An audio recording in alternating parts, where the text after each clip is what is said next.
I was recently talking to one of my friends about how it's hard to get out of mom mode sometimes. It's hard to not just like correct somebody. If we were just talking about our kids and we're just talking about parenting, then it's hard to not correct your children when you see them doing something wrong immediately and authoritatively, and it's hard to just be like a friend on the side. And while I think that it is important to be that parent figure, I do think that it is important to be able to see things from all perspectives.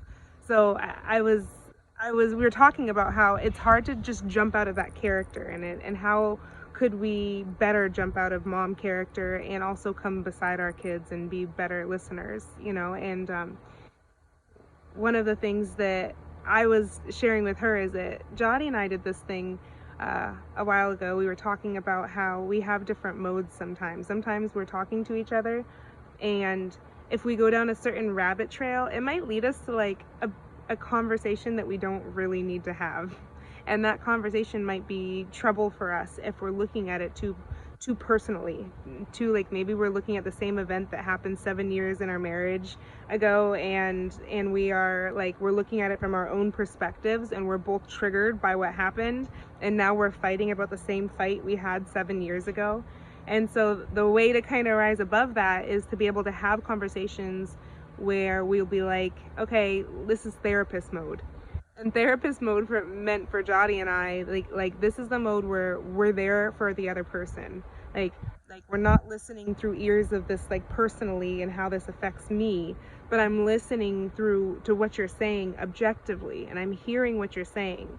And I'm not it's there's a term, it's called therapeutic distance, and it talks about just to be able to kind of rise above and hear what another person's saying without like and be able to have empathy, have compassion, but also be able to be disconnected enough that you're not taking it on all personally.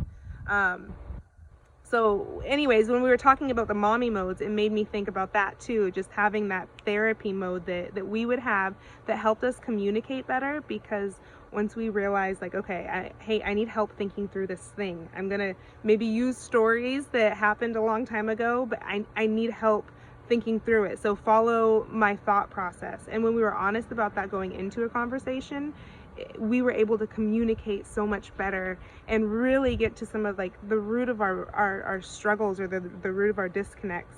And so I think about that when we talk about like friendship and what that looks like, or even as we talk about discipleship and what that looks like in relationships with other people, and we're defining that. I think that there is something like this underlining therapist mode that we always have, that we never turn off.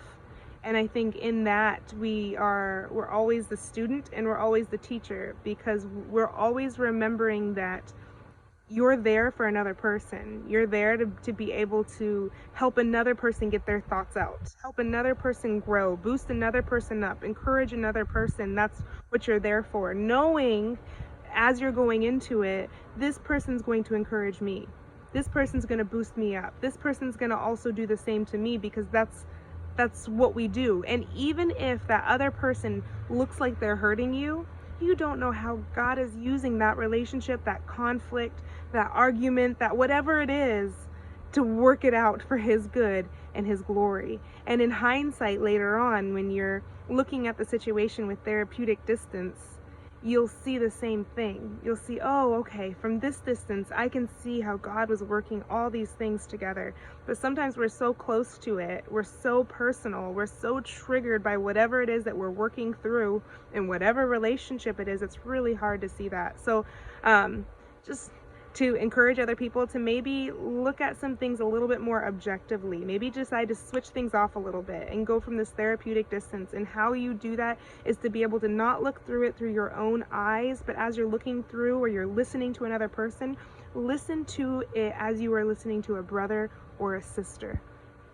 Listen to them as God listens to us. Listen to them caring for who they are as a person, and not looking just at what we're gonna get out of it.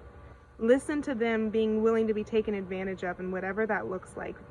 And I think that just trust in those moments, those are trusting that God's gonna provide that for you.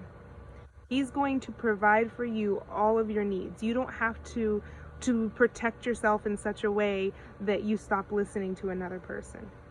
So just want to encourage other people, therapeutic distance, therapy mode, whatever you want to call it, but maybe just take a step back, look at some things objectively, go into therapist mode, and you would be amazed by how many people around you you can really help and encourage right this minute. So